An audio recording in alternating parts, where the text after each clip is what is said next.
السلام علیکم ورحمۃ اللہ وبرکاتہ۔ ہاں بھائی انڈیا والوں، کیا حال ہے؟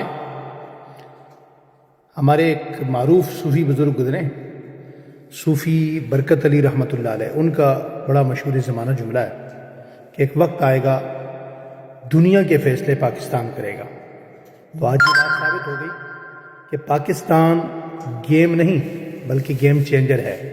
پوری دنیا کے وزرائے خارجہ، پوری دنیا کے مختلف ممالک کے صدور اسلام آباد آ رہے ہیں، اور پورے عالم کے امن کی جو مذاکرات ہیں، جو میز ہے، وہ اسلام آباد میں سج رہی ہے، اور دنیا کے فیصلے اسلام آباد کر رہا ہے۔ اس میں یہ پوچھنا تھا کہ انڈیا والوں کا کیا حال ہے، جو اپنے آپے سے باہر ہوئے تھے، پاکستان کی عزت کو دیکھ کے، وقار کو دیکھ کے، بنیان مرصوص پر ہی آپ مرنے کے قریب ہو چکے تھے۔ اللہ تعالیٰ نے پاکستان کو ایک نئی عزت دی اور آپ کے مزید مرنے کے اسباب پیدا ہو گئے۔ آج کل وہ گاؤ موت پینے والے مودی صاحب کہیں نظر نہیں آ رہے پوری دنیا کے کسی نقشے پہ، اور اب تو انہیں دنیا میں بلانا ہی چھوڑ دیا، وہ چھوٹے چھوٹے جزیروں میں گھوم رہے ہیں۔ الحمدللہ پوری دنیا کے فیصلے اسلام آباد آئندہ بھی کرے گا اور دنیا دیکھتی رہے گی۔